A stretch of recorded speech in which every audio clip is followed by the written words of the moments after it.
peers in the robotic space make robots to replace human labor. The face is going to drive me nuts. I just would be annoyed looking at somebody that has that look. So, for example, at a convention, that's how my wife looks at me. I don't know if there's any rockstar here. Any connection. Which is why Joel's already pre-ordered 4. Hide your kids. Lock the doors. You're listening to HR's most dangerous podcast. Chad Sowash and Joel Cheeseman are here to punch the recruiting industry right where it hurts. Complete with breaking news, brash opinion, and loads of snark. Buckle up, boys and girls. It's time for the Chad and Cheese Podcast.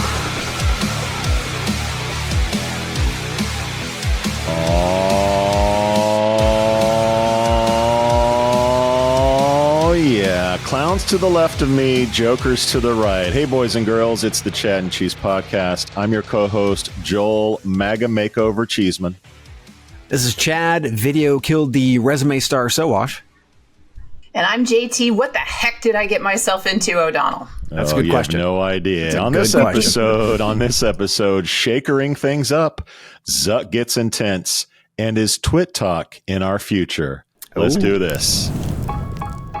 At Shaker Recruitment Marketing, our comprehensive services include branding, talent attraction, MarTech, and analytics, empowering you to achieve your recruitment marketing goals.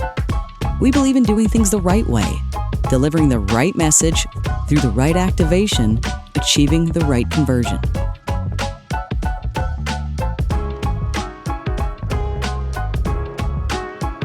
For us, business is deeply personal.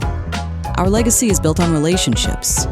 Together with our people, clients, and partners, we've been shaping the world of talent for over 70 years.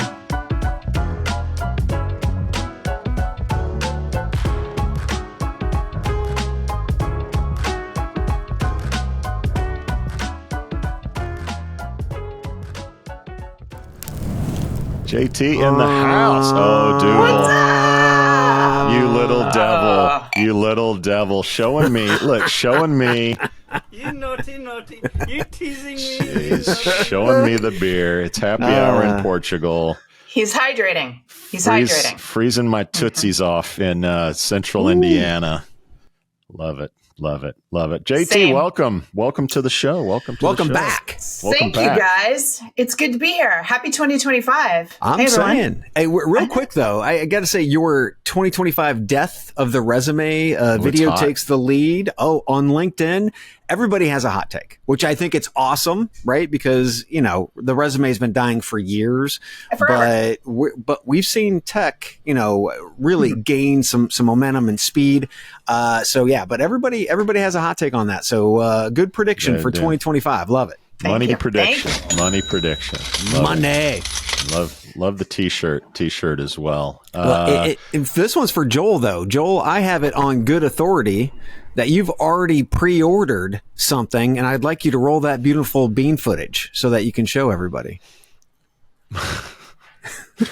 It took me a second to know what you were talking about. All right, let's go. You know what I'm talking about. Chad's little this is joke a flagship humanoid AI-powered robot. She's highly realistic. She has her own social media. Highly realistic. View one day. What makes her really special she is looks that high. she can talk to her and ask questions. So maybe we can have her introduce Exactly herself what and say I thought. something. 100% when I saw it, I was like, I'm Aria, the flagship female companion robot of REALBOTIX. What's the purpose of this? Some of our peers in the robotic space make robots to the replace human face labor. is going to drive me nuts. I just would be annoyed looking at somebody that has that look. So, for example, at a convention, that's how my wife looks at me. I don't know if there's any rockstar here. Any connection. Which is why Joel's already pre-ordered 4. Customizable, so she can learn all about you and your brand. I've pre-ordered 4 fembots, and you get an annual subscription to Blue Chew. So I'm set, man. I'm set. My 25 is going to be lit. Like everybody. a genuine human connection. We don't have the ability to clean the house. They don't do physical labor, but they're more there to. The whole thing is disturbing. It's disturbing to watch. It's really disturbing. Cut it. If you're not watching on YouTube, you just missed the animatronic little blonde that looks like she's high and apparently in need of some Blue Chew. So JT, you're not threatened by the fembots yet. You're not thinking they're going to take your job. I'm serious. It was annoying to watch. I don't think I could stand in front of a bot that goes.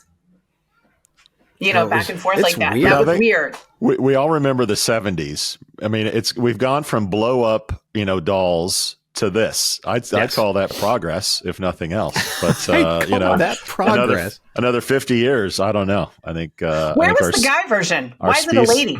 Can I just ask? Like, why is it a gal? The guy version sits there and listens to you and says, yeah. Oh, that's frustrating. And all you really need for that is an app. While flexing, just promise me he's flexing when he's doing it, right? The entire time. Yes. That's it. Okay. Well, then when I see that, I might change my mind. He's still going to look like he's high, just so you know. Because, I think that's actually one of the things that sells again, sells like the animatronic 70s, robot. it's going to be 100 like girly mags to like the one Playgirl that's for women. There's going to be 1,000 fembots for the one like. What Joel's trying to say is there's not much of a market for the male versions. What I'm saying is we are dead as a species. We are screwed. As soon as this thing is lifelike, we're screwed. Remember the Bill Burr, oh, there's no way this game can get any better. Oh, wait. Yes, it can. Sorry. Jeez, this is going south quickly. Shout out. There we go. Shout outs. JT, what you got? I get two this week, so I'll start with my first one, and it's to Jerry Crispin. When you did the interview, it warmed my heart. He's an OG.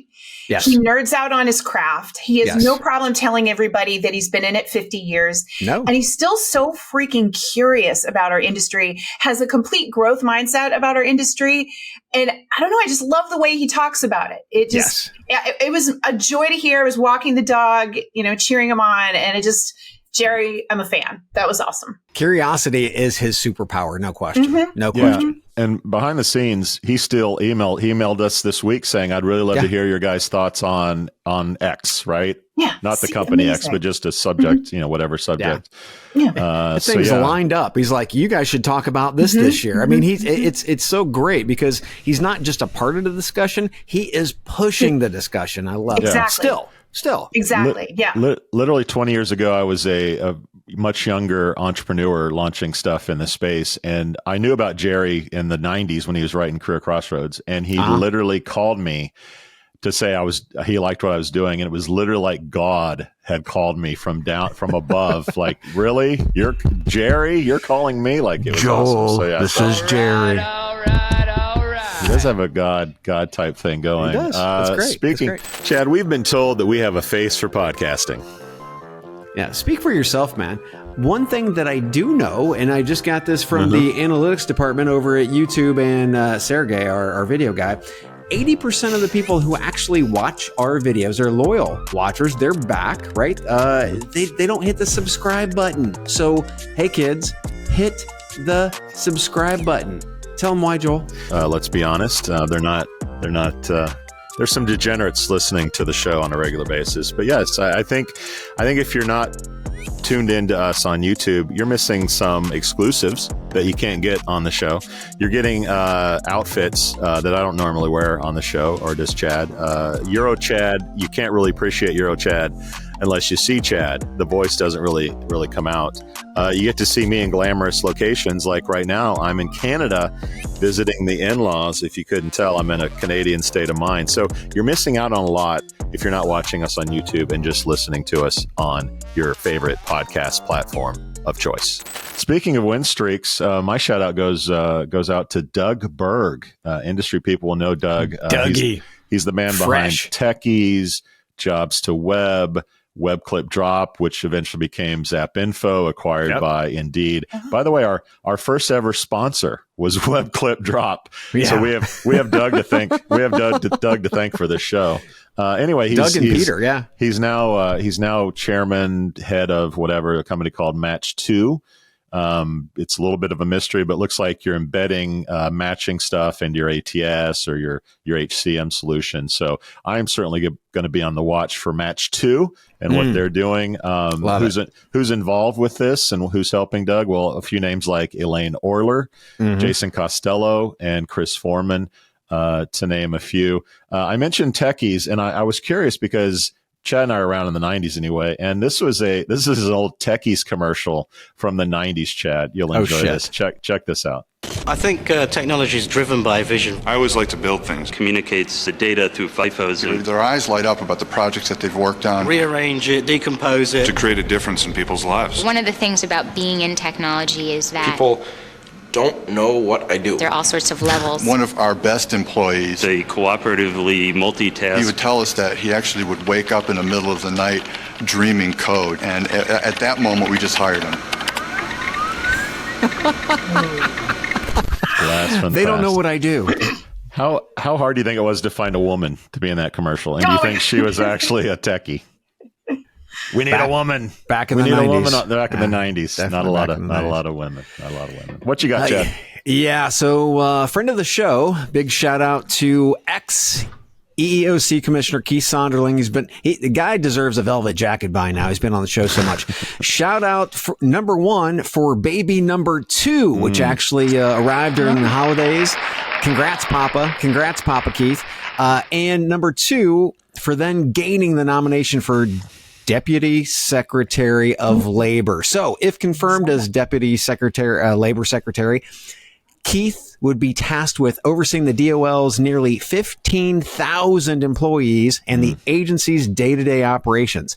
It's a good thing to know that we actually have somebody possibly with some sanity that's going to be on the hill for the next administration. So we can watch the circus and hopefully have a great ringmaster to watch as well. Do you think his association with us will have any bearing on how he does with the Senate? It works. Oh, it's one of the reasons why I got in. Are you kidding me? Good stuff. All right, JT, your final shout out for us. Oh, so my final one is for Harvard MBA students. Uh-oh. Yeah. So the study just came out that almost 1 in 4 of them can't find a job. That's the highest it's been. Winning. In 10 years. Harvard's MBA program is the number 1 out of 98 schools ranked. 2022, to give you an idea, 10% of those students weren't finding jobs. It's now up to 23% and climbing. So just want to give people an idea. If you think the job market's bad, I know, I really want you to feel sorry for those MBA students. Yeah, is this Harvard a Harvard MBAs. Problem or a job economy problem? It's a job economy problem. Okay. But the reality is that these people paid a lot of money for that degree, for that advanced degree. We talk about ROI. You're getting an MBA, return on investment. I don't think they're seeing it for the kind of money they're paying. And 1 in 4 are not going to get a job. The article goes on to say that they're all taking lower paying jobs that they could have got without MBAs in order to get into the workforce. It's really interesting because my daughter just moved from Budapest to Brighton so she could get her MBA. She's the youngest one in the class because in Europe, they want you to have experience before you go into the school. Now, in the U.S., what do? It's a cash game, right? It's a cash grab. So all we do is we push these kids. We're like, oh, you just undergrad. That's great. Now it's time to go get that MBA. It's all bullshit, right? And all the reason why we're churning these kids out with no experience and great education is all down to money. And unfortunately, it has nothing to do with their money and their ability to actually go and get into a 6-figure job right out of the gate, which they should be able to. But guess what? As Americans, we're focused on getting as much cash as we can out of the consumer as opposed to doing the right thing. Right. And shout out to Kennedy, who is the youngest in her MBA class in Brighton. So, yeah. As someone with a kid entering college, I appreciate the commentary on that. So the thing that these young adults can do, though, is they can sign up for free stuff. They can go to chadcheese.com/free. What can you win? Look at that T-shirt that JT has on. Gorgeous, form-fitting. It's like a hug from Chad and Cheese. That is provided by our friends over at Aaron App. It's beautiful. Feels good. Gonna love it. Bourbon barrel aged syrup from our boys up north from Kiora. That's right, Kiora. If you're gonna have Belgian waffles, you're gonna have bourbon barrel aged syrup. Beer, craft beer from Aspen Tech Labs. That's right. Lands on your front door, along with possibly 2 bottles of whiskey, 2 bottles of high-class whiskey from Van Hack. And if it is your birthday, then you could win some rum with plum. Go to chadcheese.com/free. Register to win. I know I can. I can feel it all the way down to my plum. That's right, Chad. Another trip around the sun for listeners. Jill Patterson, Tom Bertles, Paul Drake, Chris Grosjean, Chanel Nelson, Jenny Olson, Michael Odell, GJ Vosdorp, Joanne Lockwood, Rita Doshi, Roy Shoemaker, and Chris the Love Muscle Russell, all celebrating another trip around the He's sun. gonna kill you for that. Which no, he loves it. It's everybody else is like, no, I don't think. Sorry, Chris. His wife's like, stop it. He loves it almost as much as Chad likes traveling. Almost. Where are you going to be this month, Chad? And where are we going soon? Well, in early February, just a couple of weeks down the road, I am headed to Madrid. It's a Smart Recruiters. Oh, wait a minute. Yep. Smart Recruiters all hands events. There's going to be a simulcast that we have, a gala, and whatever the hell else they want to throw at me. So we're going to have a good time in Madrid, coming back to the United States under protest, but I'm coming back. Transform is happening. That's right, kids. At the Wynn in Las Vegas, March 17th through the 19th. Can't wait to get there. If you've never been to Transform, you got to check out Transform. It's a different feel. Yes, it's in Vegas. We always go to Vegas. There are a bunch of conferences in Vegas, but the Wynn and Transform kind of put a spin on it. So really dig that. What do you think, Joe? Winning. I dig the Wynn. I dig Vegas. It's our first trip of the year, so we're kind of itching to get back out. Maybe not you, because you're trekking Europe, but it's nice for me to get out of the cold, go to Vegas. Great people. We had a blast last year on stage with some great companies talking shop. We're looking hopefully to do some cool events, little cool extracurricular activities. Probably more on that later. But yeah, I'm a fan. We are choosing quality over quantity a little bit more this year, and this is a quality conference for sure. What about you, JT? Have you been to this one yet? I have not been, but I think I want to go to Vegas for St. Patrick's Day. Well, I mean, did they plan that one right or what? You know? Doesn't suck. Doesn't suck. Yeah. Can I tag on last minute? I think I'm in. That sounds fun. I know some people who can get you passes, I think. Perfect. To the show. Yeah. Not the Michael Jackson musical. Well, maybe the Carrot Top show. We can get you into that. We might know a few people to get you into that. Well, yeah, maybe we'll see everyone in Vegas. Who knows? Topics. All right, this is becoming a habit. We got some to talk about. DHI Group is restructuring, separating Dice and ClearanceJobs and cutting its workforce by 8% with $2.2 million in severance costs. But wait, there's more. Paul Farnsworth will now lead Dice while Alex Schilt heads ClearanceJobs. The move aims to save $4 to $6 million annually, and that'll all come together by February of this year. Wall Street got a bit of a boner on the news. The stock is up roughly 25% in the last month. Chad, your thoughts on the restructuring, the right sizing going on at Dice and ClearanceJobs? I love how you talk about the stock being up 25%. What's the current share price, Joel? It's like 183 or something. $2.33. $2.33. Yeah, pretty much a junk stock. 175. Yeah. Anyway, DHI Group stock price currently at $2.33 a share. It's not NVIDIA for sure. You gotta love hearing about failing CEOs getting a free pass while cutting heads of the hardworking employees. Dice has been the proverbial anchor around ClearanceJobs and DHI's neck for years. Art the Dart Zeal failed to run both companies under one umbrella. So instead of axing Art, they're restructuring? That's kind of odd. Seems like a friendly board playing into a, diversionary tactic for an inept CEO to keep his job while others lose theirs. Plus, Paul, poor guy, will be the one with his head on the chopping block, while Alex becomes the president of obviously a very thriving ClearanceJobs. So Dice's failing leadership and inability to move with the market has put them in this current position. Art's fault. Guy still has a job. He's got other people to blame underneath him now. This is classic. This is very classic. All you CEOs out there, watch what Art the Dart is doing, because this is classic distractionary. Mm-hmm. And watch ZipRecruiter follow suit in a few months for sure. Yeah. If there's one thing Art does well, it's financial engineering. He did this a few years ago. The stock popped. It has since gone down, and this is his next move to re-engineer the company to get the stock price back up and going. This is what he does. He doesn't innovate. He doesn't create new products that people like. He doesn't do anything but re-engineer the company. It reminds me a little bit of, remember when Sal was riding the head chair at Monster. Yep. They stopped innovating. They stopped doing anything that was interesting or exciting. It was all about the stock price. How do we re-engineer everything? Spend that money. It's just blueprint material for how to get your stock price up when the company's really got nowhere to go and bad leadership. Mm-hmm.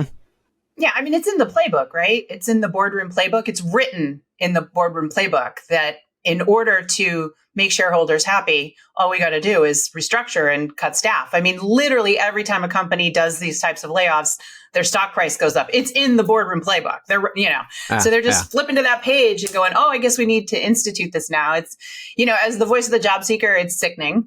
I ditto everything you just said, Chad. It's frustrating to watch.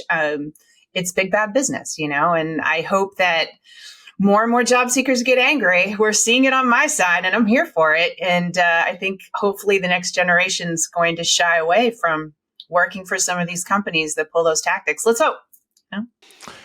All of those Harvard grads that you mentioned all know this strategy, by the way. They do. So they don't need to hire them to do them. All right, let's get to some real news going down in our industry. Shaker Recruitment Marketing, good friend of the show, also from Chicago, has acquired Canada's JobAdx, another friend of the show. They're a programmatic job advertising service. Financial details not disclosed.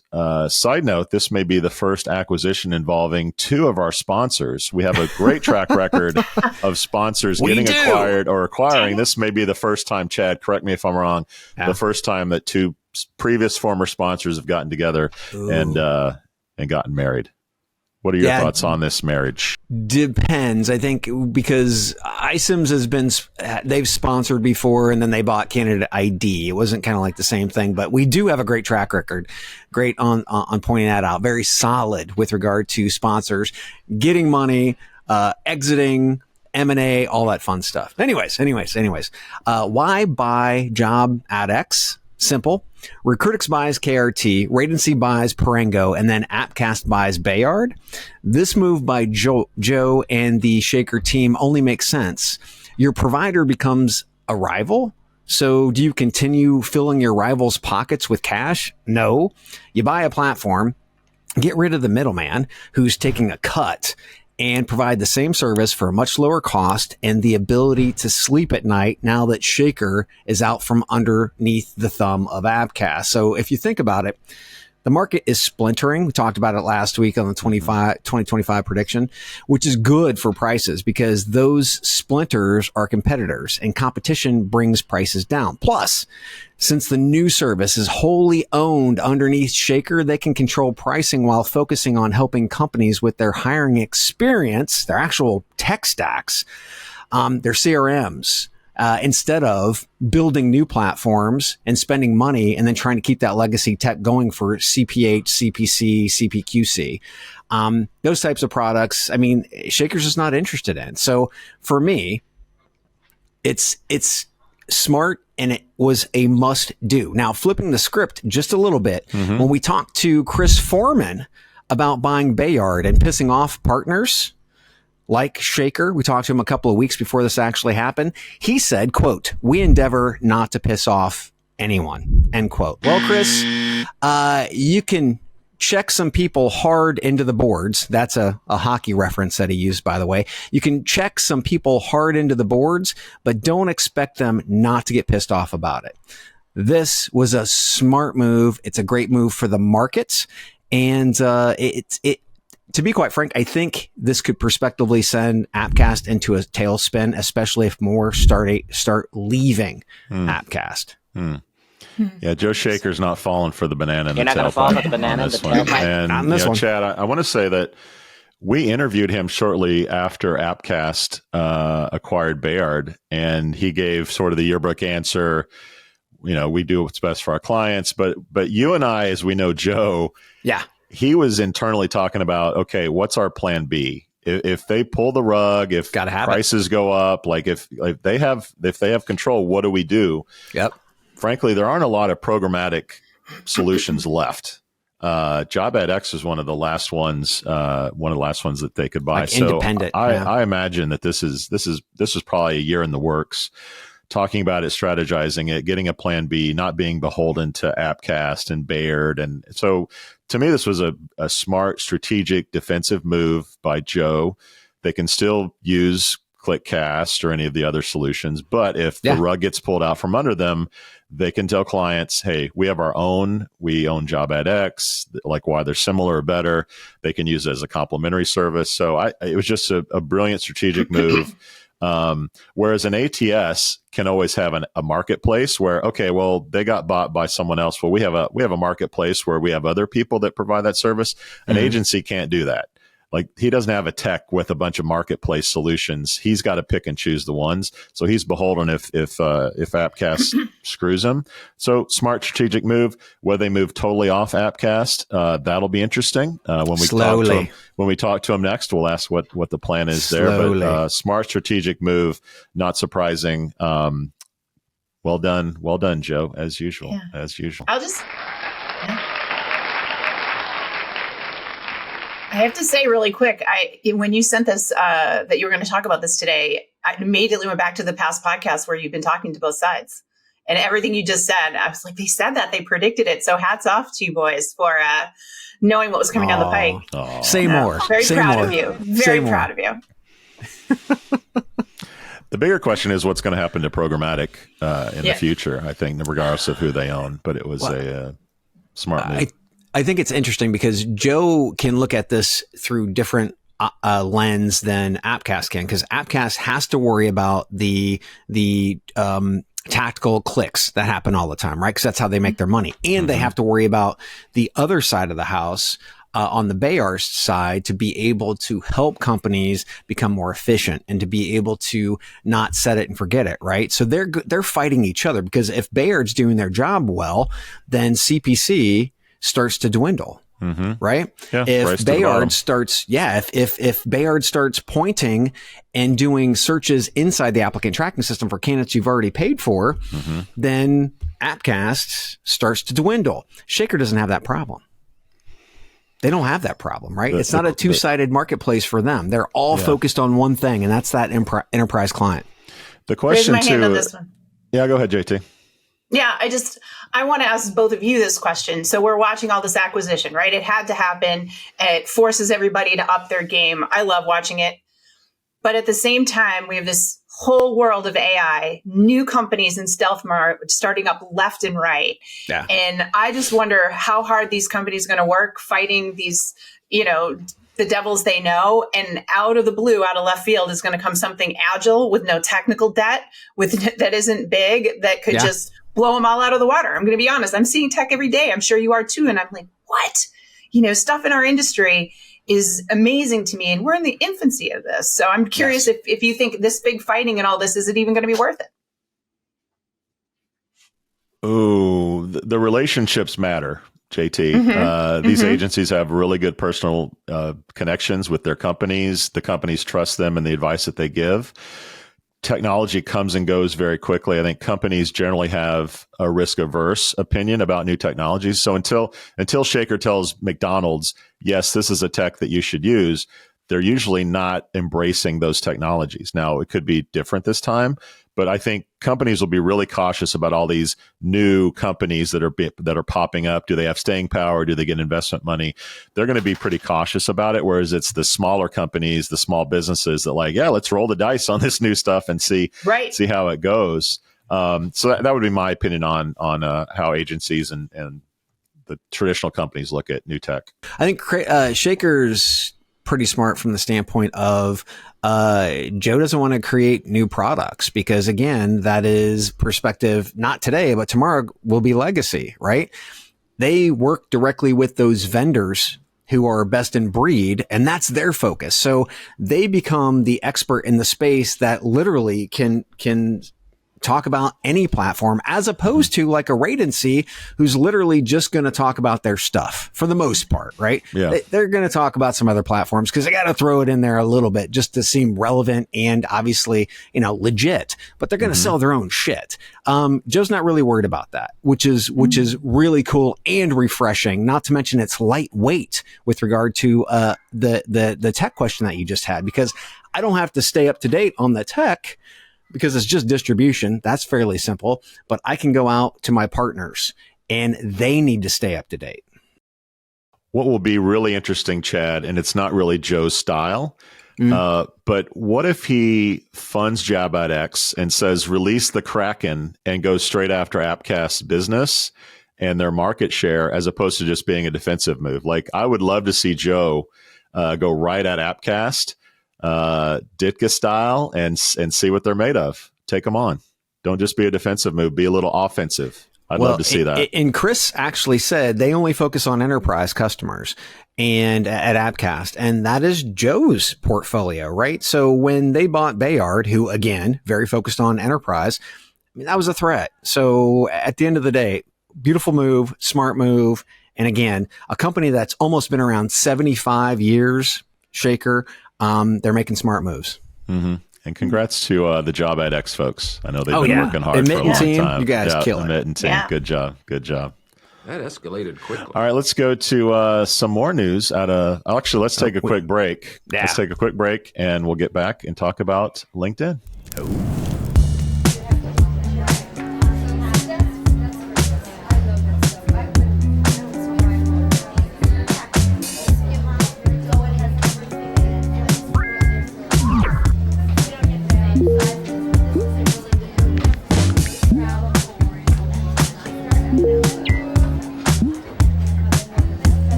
So you posted a new job ad. Now you can sit back and wait for the applications to roll in, right?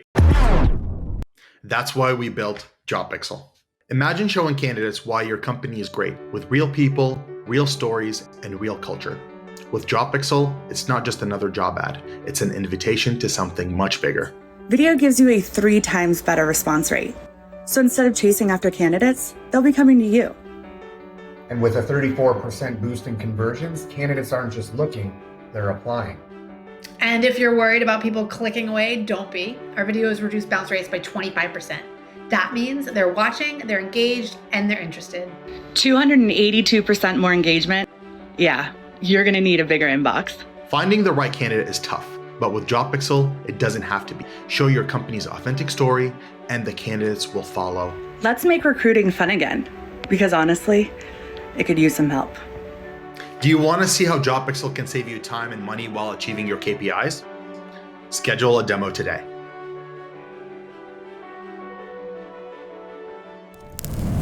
All right. What show is complete without LinkedIn or Indeed? We'll cover LinkedIn this week. LinkedIn has launched the following AI tools, something called JobsMatch for job seekers and an AI recruitment agent for small businesses. Both are currently free to use. These aim to simplify the job application process amidst high competition, leveraging LinkedIn's own AI and data. They're hoping this move will boost user engagement on the platform. JT, you're usually pretty opinionated about job search tools. What are your thoughts on LinkedIn's latest? Yeah, so the job search tool side of it is to deter people from applying. So right now you go there and see 1,000 applicants in 4 hours. And people are, that's now going to the recruiter. The recruiter is now responsible for sorting through that. It's dysfunctional. We're talking to recruiters all the time that have had it. They don't even want to post jobs anymore for this reason. Right. And so LinkedIn has to come up with a solution. And the thought is, well, if I can show a job seeker, don't bother, you're not a fit, I can hopefully deter them from doing that. My issue, and the thing that scares me the most is the number of AI tools that are popping up that are helping job seekers just automate their applications. I mean, just last week, 3 different startups hit my inbox telling me, JT, we have the solution. We can apply to 100 jobs overnight for them. I don't want that. I don't want that for recruiters. Like, I can't believe they think that's a solution. They're clearly not from the industry. They don't understand how they're further breaking the system, you know? So for me, I can see why LinkedIn's doing it. And I hope to some degree that detters people. For the job seeker, the bigger concern is you tell me to apply online. You tell me that's how I have to get a job. That's my channel. And there's no other way to do this. And yet I'm up against 1,000 people, or you're telling me I'm not a fit for any job. Pathrise came out with a study, I think it was last month, that said you have a 0.3% chance of getting called for a job when you apply right now on any of the platforms. And that it takes like 294 applications to get a job on average. What other thing do you all do with a 99.7 failure rate? And how long would you stick with that? So Leave you can my see marriage why. out of this, JT. Leave my marriage out of this. But my point being that people are just going to automate it. They're going to continue to do this. So will they even pay attention to what LinkedIn is saying? Because uneducated job seekers end up spraying and praying. That's what they do. And there are just too many tools telling them that's what they should do right now, and they don't know any better. It's a bigger systemic issue. I think LinkedIn's trying to fix it. I just don't know how well it's going to work.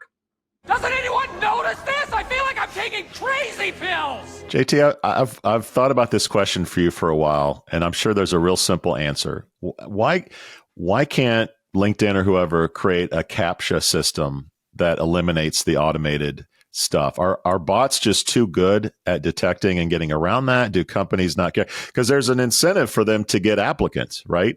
The minute they don't get applicants, and it's like, well, we suck because someone else will get more applicants. So it's kind of a lose-lose situation. Why can't they just capture this or get something to fend off the bots?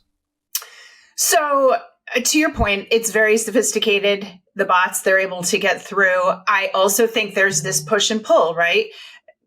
They're making a lot of money off of recruiter seats. Clicks, that you spend a lot of that, right? So we want to give you enough candidates. We're obviously trying to get you the right candidates. Where I think they have done a good job is pivoted the algorithm. It's far less about your profile now. Your profile is like a resume. You could fake that all you want. So let's not focus on that anymore. Let's use an algorithm and pay attention to what you're putting in your feed.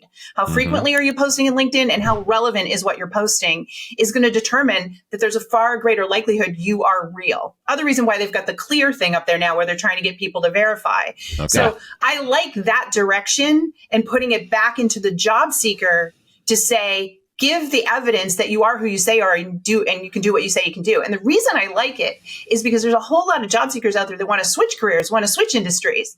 And so a resume or a LinkedIn profile is useless because that's based on your past, not where you want to go in your future. So focusing on feed and engagement and participation is the future, and why I predicted the death of the resume. We're going to need to get the current and immediate evidence from job seekers that they can do what we need them to do. We already do that through the hiring process. This is why hiring processes are now 4 to 12 weeks long and 17 interview rounds, because of the amount of evidence we want before we hire them, you know? And so when we lock into that, I think it's going to be huge. This is why I'm a fan of LinkedIn's video tab. Whether people like it or not, that is the new first interview. And the sooner you get over that and get on and start talking about your knowledge, you're going to have recruiters coming for you and knocking on your door again. And I think that's what every job seeker wants. And that's a nice advantage for LinkedIn, because job boards don't 100%. Have that algorithm to know that stuff. Chad, any thoughts on AI, the new tools from LinkedIn? Yeah, well, I think thus far we already know that their algorithms are all shit anyway. So conceptually, this is wonderful. I mean, yay, the skies are opening. It looks nice and blue like it is here in Portugal. But that's not the case. It never has been. We know how bad LinkedIn's matching was. They suck at it when they should be amazing, because the amount of data that they actually have, as JT had said, also the content, the relevance, right? So enter Microsoft and OpenAI, both great options, but how do they inject this tech into a 20-year-old platform? The features LinkedIn are creating for companies on the hiring side really are on the SMB side of the house and focus there, because any company worth their salt already have a platform or seeking a platform that performs these tasks inside their own ecosystem. Recruitment AI agents will be embedded into core enterprise platforms by this time next year, easily, right? LinkedIn wants you addicted to their database of candidates, and employers are starting to understand they've already attracted and paid for qualified candidates, and their profiles reside in their CRMs and applicant tracking systems. So agents will engage qualified candidates, ask them clarifying questions, and continue to make their profiles more robust and engaged. I think Indeed has a great idea, but once again, we have not seen them execute on the most easy part of it, which is taking my data, contextualizing it, and actually matching it to shit that I care about. You done messed up, Aaron! Yeah, until I read the story in TechCrunch, I had no idea the weight of resumes that come into companies. So the data that I saw, 9,000 applications per minute come in through LinkedIn. Of course, they have about 1 billion users globally. So they're a little bit of a victim of their own success. We get 9,000 applicants a minute. Most of those suck. How do we limit that? How do we improve quality? This is an attempt to do that. I guess time will tell whether or not they are successful.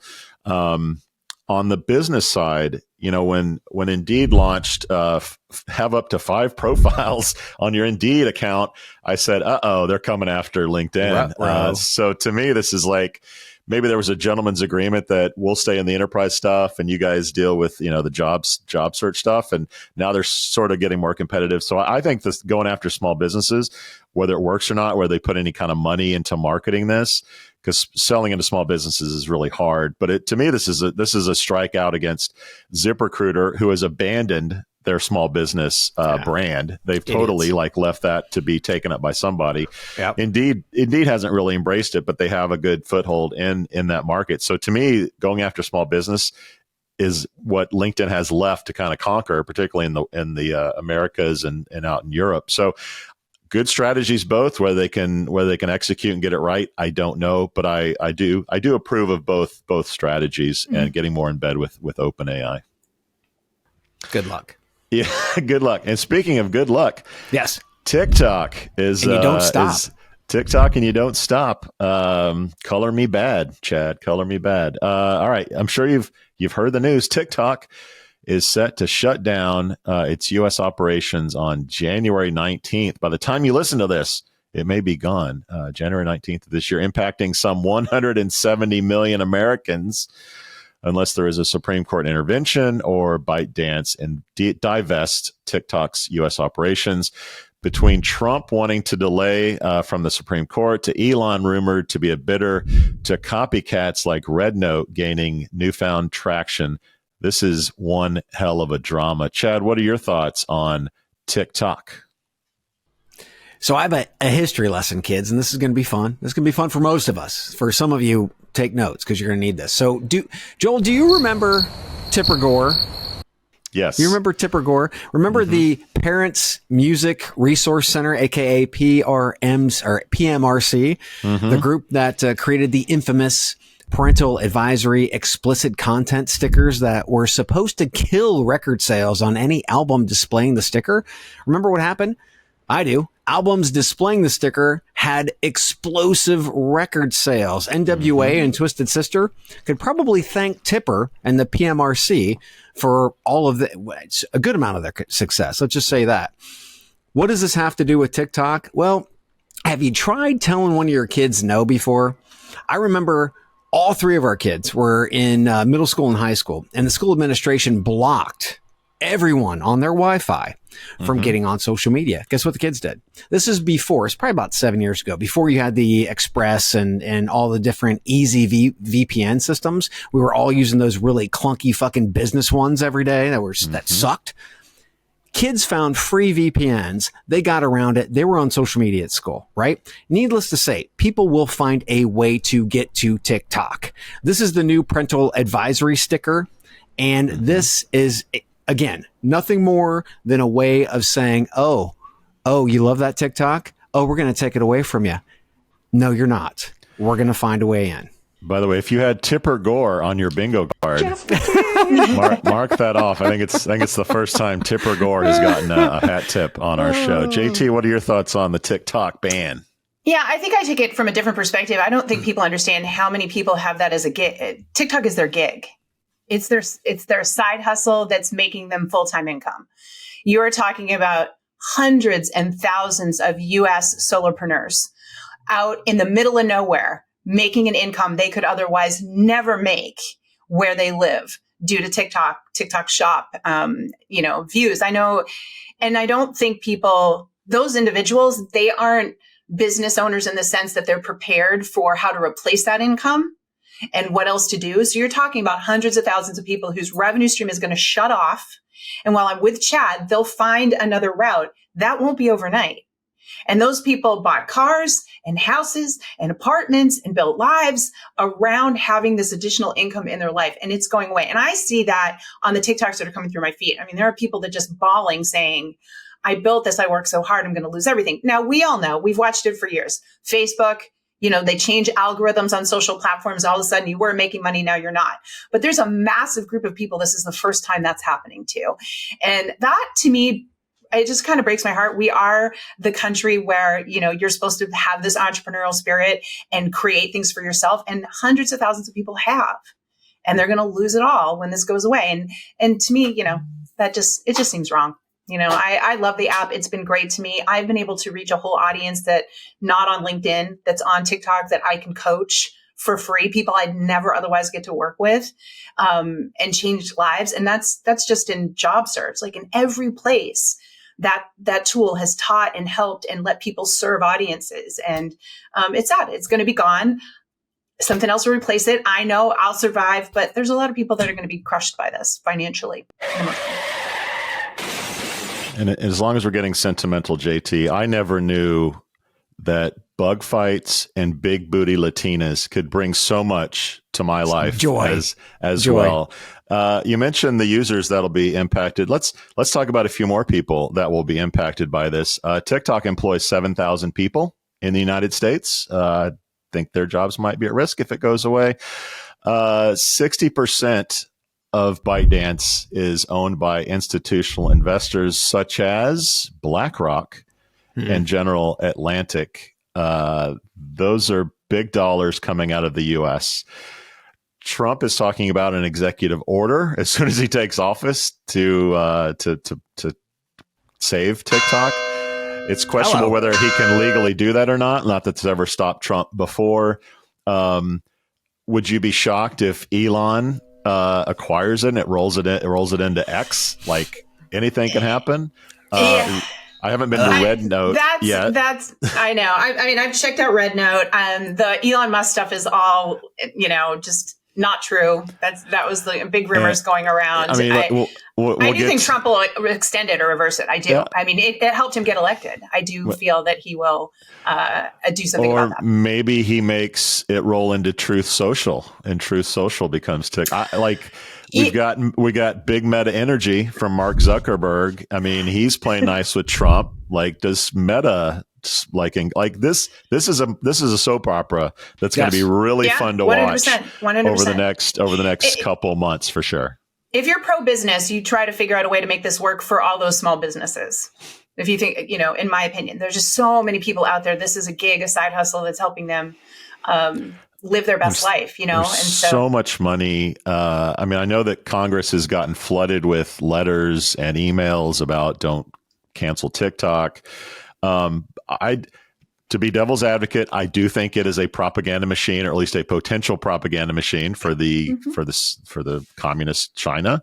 I told Chad, I said it's going to take a Chinese military action to really kill TikTok. I think it's going to be on the back burner. It's just going to slow roll.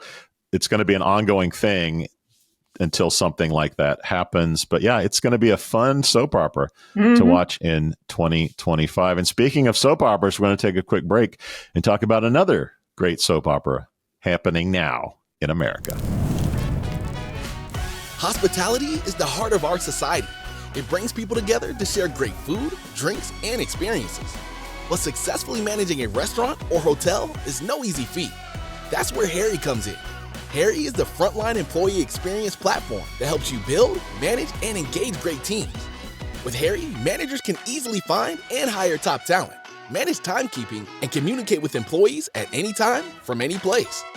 Candidates and team members can quickly and efficiently apply for jobs, swap shifts, and access important information entirely from their mobile devices. And Harri's robust employee engagement tools make team members feel more connected than ever. With Harri, as an owner or operator, you get a bird's eye view of your business, from turnover cost, labor cost, employee sentiment, compliance risk, and team performance. Run your business better by understanding the power of your people. Because when your team is the heart of your business, Harri is the heartbeat. See how it transforms your business. All right, kids, let's talk about some big Zuck energy, shall we?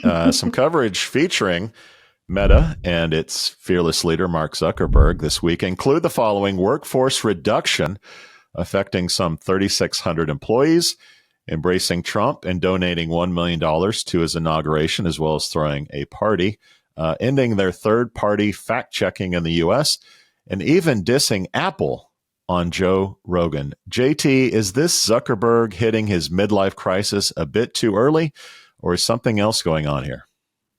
I mean, it definitely points to signs of that, right? Just the way you set that up, you have to think what's going on there with him. It doesn't surprise me that AI is going to replace middle managers. We've been talking about this forever. I mean, if you did listen to any of the futurists over the last 2 years, they explained we're going to lose 70 to 85 million jobs. We're going to create 95 to 140 million jobs. The problem is there's going to be this painful time where that doesn't line up. We're in it. We're in it, and we're going to continue to be in it in 2025. So seeing that from him didn't surprise me. Also, what we talked about earlier, it's in the boardroom playbook. But the other stuff, I mean, it's wild. I don't know if it's I've hit a phase in my life where I just don't care anymore, and I want to be who I want to be. I'm tired of everybody telling me how to think, how to act. I mean, I don't know. It's certainly fascinating. It's very public. And I didn't even bring up his visual appearance. He looks right. Someone said he looks like a Chechen meth dealer, which I thought was pretty funny. He is visually changed. What a great gold chain, Mark! What a great gold chain. Being famous, that's one of the things that we get to watch, right? We've watched all these childhood actors grow up and watch them go through the awkward years, Britney. And would we think any different that maybe he was protected all this time and now he's getting to a level and an age where, he doesn't feel like he has to do that? I don't know, but we're definitely seeing something unfold. Yes. Chad, your thoughts? So it's funny because you talk about TikTok being a propaganda machine. Facebook's already demonstrated it is the ultimate propaganda machine. Unfortunately, testosterone and Brazilian jiu-jitsu are making Zuck feel for the days of move fast and break things. That mantra that led Facebook into breaking society with Brexit and the 2016 election. Right? They had to move past that. So what did they do? Does anybody remember Cambridge Analytica? You do. Right. Remember? It really seems that nobody remembers how Facebook broke society. Facebook data was weaponized against its own users in disinformation propaganda campaigns. Yet we're talking about TikTok. Fuck you. Those propaganda campaigns would have been severely hampered by fact checkers. So fact checkers were installed and ramped up in a show of contrition, which we all knew was just bullshit. And Zuck was not feeling contrition at all. So fact checkers cost money. And of course, they're never perfect. So why not follow in the steps of Trump's new VP, Elon Musk, and just do what he does? He changed Twitter into X, a Nazi porn bar. Thanks, Kara Swisher, for that one. And now it's time to turn Facebook into a Nazi porn bar. So this is what happens when we don't remember history. We don't keep people accountable. If Zuckerberg would have faced criminal charges, whether they stuck or not, right? They would have sent a message to the Berligarchy. I mean, nobody likes Zuck anyway, but I think he would look really good in orange. What the fuck? Breathe, Chad. Breathe. Breathe. What's in that beer? What is in the beer? This might have to do with me getting kicked off Facebook and then having to pay to get back on Facebook. There might be some of that there, but also Cambridge Analytica kids. I was going to go with Euro Chad is sort of coming into the final month of his European stay. But yeah, Chad's fired up today. Even the church bells in the background aren't relaxing him at all. Yeah, Chad's very unhappy with Facebook. I'll tell you who's happy with Facebook are shareholders. And I think at the end of the day, Zuckerberg bows down to his shareholders, and Trump in office, he's making nice with Trump. He's going into the X form of fact checking or peer review. I don't have as big a problem with that. Unlike Chad, I actually use X, and I think that the community policing is pretty good. And I do think there is probably some bias in human beings fact checking stuff, which they said they found. I'm not as angry about that as I think a lot of the people on. Are you angry about Cambridge Analytica? That's the question. Because you're skirting the entire issue. There was an issue where data was weaponized. They put fact checkers in place to be able to actually skirt that. Yes, fact checkers were not perfect. Go fucking figure. But look at the scale they have to deal with. But when it comes down to having another Cambridge Analytica on fucking steroids with AI, are you cool with that? Am I cool with my data being sold to companies that will market to me? We're talking about disinformation campaigns. We're not talking about fucking marketing. Okay, which has happened since the days of yellow journalism. So if you're not a smart consumer of content, then that's partly on you. Frankly. Talking about pretty much all of America that doesn't have the ability to filter what's real and what isn't and check facts. Where and have other you sources. been the last fucking 10 years? I can't control all of America. I can control me. No, but we're actually talking to America, so therefore, and Europe and so on and so forth. Right. So to be able to say that you have no worries over it is cautionary tale for me. If you don't think that everything about you is already getting molested by government and big corporations, like Facebook is a fly on the ass being so don't fix it. So don't fix it. Yeah, it's not a problem. Not a problem. Don't fix it. It's all fixing good. Facebook is not going to fix it. It's going to take fundamental change across a lot of areas, which I don't have the time or the energy to worry about. I can worry all about Facebook, but it's part of the problem. If you cure Facebook, you're not going to end. I mean, privacy's not coming back and all that. Like, how many people use Facebook? Just disagree. That's the thing. That's the thing. It's like it is the nexus for people to actually go get their news. And if the news is bullshit and it's disinformation, not everybody actually goes outside of Facebook to fact check. To be quite frank, most people don't go outside of Facebook to fact check. And that's my fault. Why? Nothing like an old white man saying, this is about me. Good. Mark Zuckerberg's God is money. If you're expecting corporations, better angels to show up, you're going to wait a long time. Buyer beware has been around a lot longer than we have, and it still is pertinent today. But acquiescing is not the fucking answer, though, is it? Is acquiescing the answer? Just go ahead and lay down and let them stamp on you. Education, objective analysis, looking at multiple sources, which is exactly what I said. Nobody fucking does. Which is why we need fact checkers on these platforms. I do, so maybe that's why I don't worry about it so much. I can only control me, Chad. Chad, how do you feel about AI fact checking it? I think it's better than no fact checking. Okay, I think having some type of filter in there, and again, nothing's going to be perfect, right? Not to mention human scaling isn't going to be that easy on a platform that big. So AI fact checking and possibly kicking down some of my things that they see not right, or maybe hitting me on Messenger saying, this is what we saw or what have you. I would rather have that than just a free-for-all. I have to say, I wish there was a world where there was something outside of all these social apps that I could overlay onto it, right? So third-party AI fact-checking that they can't control, that I could then go, okay, put this over my Facebook, fact check for me, put this over my TikTok, put this over so that I control the fact checking. That's our issue. Because if you tell them they have to fact check themselves, this is what we have, right? We need the ability to utilize a third-party source to filter where we're getting our information through fact-checking. So whoever's out there listening, go build that. That would be amazing. FairNow Guru at FairNow AI. Build it. Snopes needs an API to plug into all these sites and give us separate. And what is truth anyway, Chad? What is truth anyway? I mean, and we live in the country that can, build these things. All right, so quickly let's though, after this friendly debate with my sun-drenched friend the mid-manager stuff. If I'm a developer, I'm scared to death. If 100%. If I'm in college becoming an engineer right now, a computer engineer, I am scared to death. I don't know what you're hearing on your side, JT, but like I'm thinking pivot. I'm getting out of this profession. There's no future. I'm so tired of saying this like a broken record, but every single job should be looking at how AI is going to take a piece of your job. Every job. And people go, plumbers, every job, whether it's going to be robots or AI, we are in an age where efficiency is coming. My question is, you go wipe out all those middle developers. You go wipe out all middle management. This is what we're hearing now, right? Middle's gone. The only people you keep are the highest level.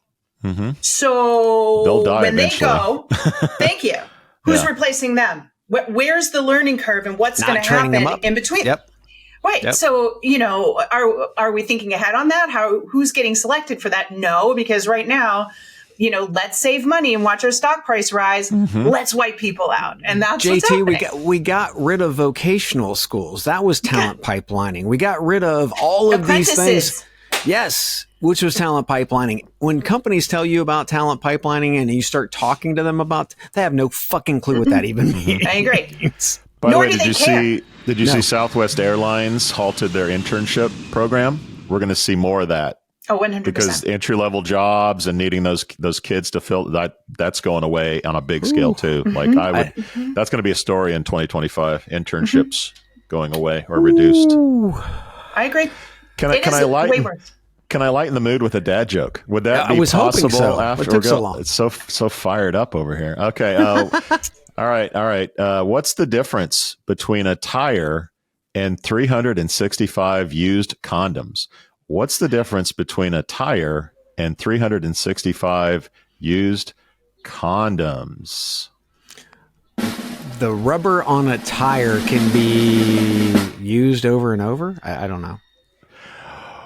One's a good year. The other one is a great year. Oh, jeez. It's an amazing year, I would say. JT, thanks for joining us. If you want to know more about her tech, check out where do you send them? Oh, please come on over to LinkedIn. I would love you to message me there. And of course, hit up workitdaily.com. If you are a fan of the job seeker, all my recruiters, TA people out there, please care about the job seeker this year. Come see me. Let's talk. Work It Daily. Mm-hmm. Go Bucks. We out. We out. Thank you for listening to, what's it called? A podcast. The Chad. The Cheese. Brilliant. They talk about recruiting. They talk about technology. But most of all, they talk about nothing. Just a lot of shout-outs of people you don't even know. And yet you're listening. It's incredible. And not one word about cheese. Not one. Cheddar. Blue. Nacho, pepper jack, Swiss. So many cheeses and not one word. So weird. Anywho, be sure to subscribe today on iTunes, Spotify, Google Play, or wherever you listen to your podcasts. That way you won't miss an episode. And while you're at it, visit www.chadcheese.com. Just don't expect to find any recipes for grilled cheese. It's so weird. We out!